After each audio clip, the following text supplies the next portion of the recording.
काळा सुटला, फायनलचा फेरा सुटला. कोण होतोय जनतेच्या हृदयातलं मानाचं हिंद केसरी मैदान आणि प्रथम क्रमांकाचा मानकरी कोण होणार? लढत चालू, डोळ्याचं पारणं पेटणारी लढत लढत लढत झाली. शेवटच्या क्षणापर्यंत लढत झाली.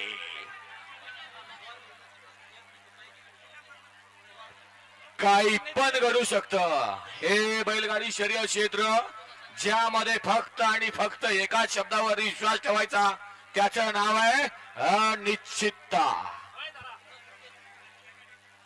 अच्छा, या बैलगाडी शर्यतीच्या निमित्तानं प्रथम क्रमांकाच्या विजेत्या मालकांना आकर्षक बक्षीस दिली जात असताना 51,000 रुपयाचा धनादेश पेडगावकर ग्रामस्थ